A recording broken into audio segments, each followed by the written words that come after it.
In honor of Samhain, I decided to make a Hallowe'en Barm Brack, which can be found in the Celtic Folklore Cooking by Joanne Asala.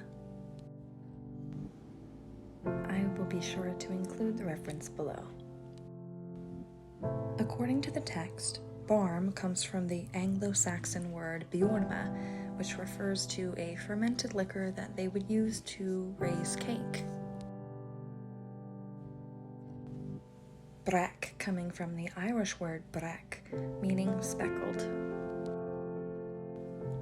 With the veil at its thinnest, Samhain is an ideal time for fortune-telling and divination. Some would put specific items in the barm brack to represent different things: a gold coin for luck, a rose petal for love. A quick look at the ingredients we will be using today, minus an egg. I forgot to put the egg in this.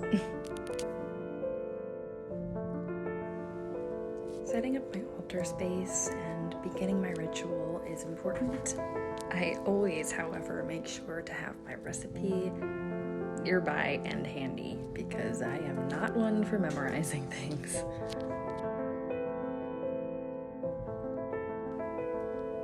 Taking a moment to make sure I have all of my ingredients prepared and all of my correspondences ready.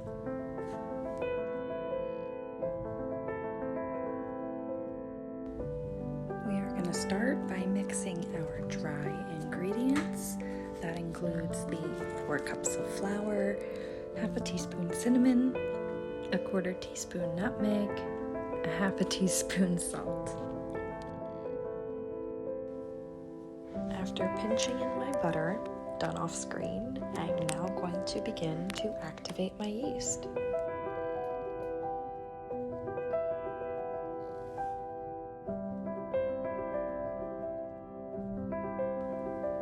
This recipe called for something I'd never done before, which was a minimal amount of liquid to cream the yeast with the yeast and sugar. So I started off with a little bit of liquid, but because I'd never done this creaming of the yeast before, I did end up pouring more liquid into it so that I would know for sure that it would activate. This was the only piece of the recipe I would say I altered. After mixing in some more of the milk, I'm going to let it sit for about 5 minutes until it gets to be a nice frothy consistency. Sort of like this. Adding in the rest of the milk, soon to be followed by the missing from the intro egg.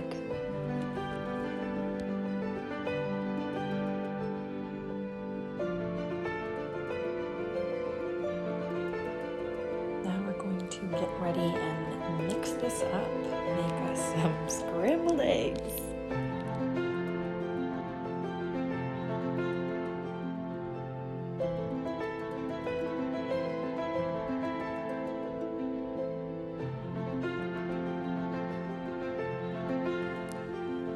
After making a little divot in the flour, I'm going to combine my dry and wet ingredients.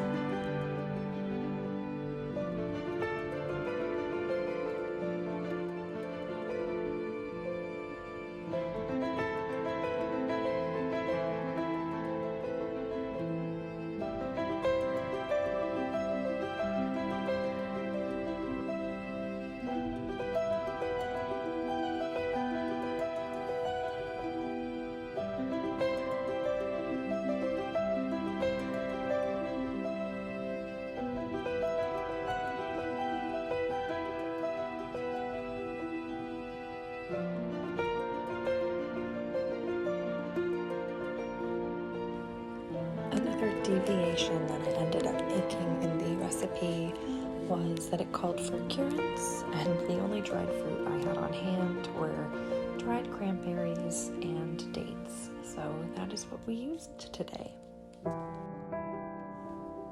while working the dough, I will say it is sticky but pliable, and took the dried fruit quite well. I sometimes run into the problem that the fruit never wants to stay in the dough, and I did not have that problem here. Some of the correspondences you can see in this frame, which is I have a black candle burning, sage incense, a pumpkin, and a skull for Samhain. I also decided to add in this little chocolate for luck to whoever gets the piece with it inside. It's not a gold coin or a rose petal, but it still is part of my intentions.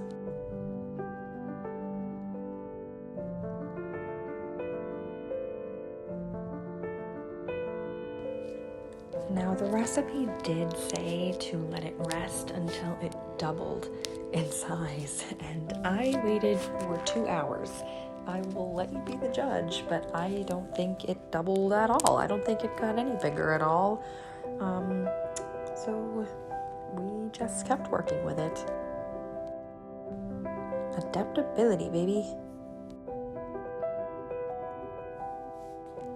Now comes my absolute favorite part, which is kneading and shaping the dough.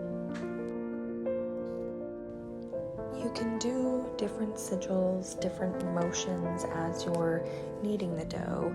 I tend to knead with intention, and then I have a stamp of a pentagram for protection that I put into almost all of my baked goods. This recipe stated to cut it in half and roll it into 2 rounds, put into 2 cake pans, and baked at 400 for an hour.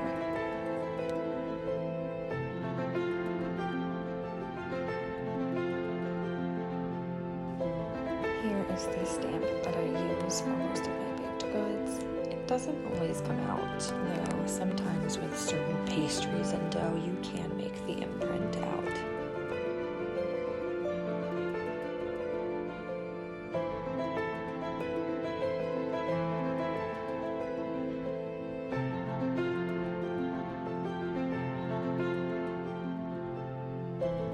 As the recipe suggested, I let it sit for another half an hour. Again, I did not notice any rising effect.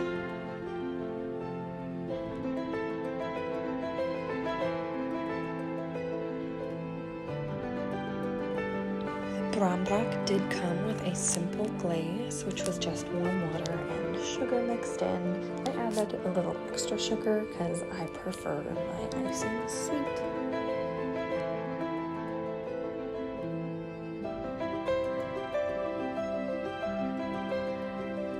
Freshly out of the oven, we are going to glaze our Barm Brack and put it back in the oven for just 3 minutes to get that sugar nice and crispy.